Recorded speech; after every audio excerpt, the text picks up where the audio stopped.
Donc maintenant qu'on a vu ce qu'était un vecteur vitesse et comment le construire, on peut se placer dans la situation suivante où on commencer à comprendre qu'est-ce que c'est le vecteur variation de vitesse. Alors, on le note delta v avec, en montrant que c'est un objet vectoriel hein, avec la flèche dessus et le delta qui, en physique et en chimie, dans la plupart du temps, désigne une variation. Donc j'ai mis la situation suivante où j'ai tracé le vecteur vitesse au point M1, donc vous voyez qu'il est bien tangent à la trajectoire. Le vecteur vitesse au point M3, il est bien tangent à la trajectoire. Et le vecteur variation de vitesse, comme son nom l'indique, va nous dire en fait comment a évolué le vecteur vitesse entre les instants 1 et 3. Donc si on se place au point 2, le vecteur vitesse au point 2 par définition, ça va être hein, delta V2 par exemple, ça va être le vecteur que j'ai à la fin, donc V3, moins le vecteur que j'avais au début entre les points 1 et 3.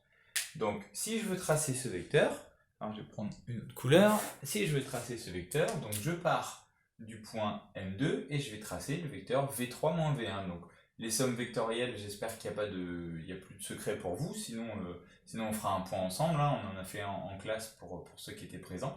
Donc le vecteur V3 moins V1, comment je le construis? Je pars de M2, je reproduis le vecteur V3, donc ça c'est le même, c'est le vecteur V3 sauf qu'il part de M2 au lieu de M3, et moins V1, alors ici j'ai V1, donc moins V1 c'est le même vecteur mais dans l'autre sens, ça c'est moins V1. Donc si j'ai déjà tracé V3 et je veux tracer V3 moins V1, je pars de où je suis, et hop, je trace le vecteur moins V1. Donc là j'ai tracé V3 moins V1, et je peux tracer mon vecteur, hop, hop, ça c'est le vecteur V3 moins V1, ou le vecteur variation de vitesse au point M2.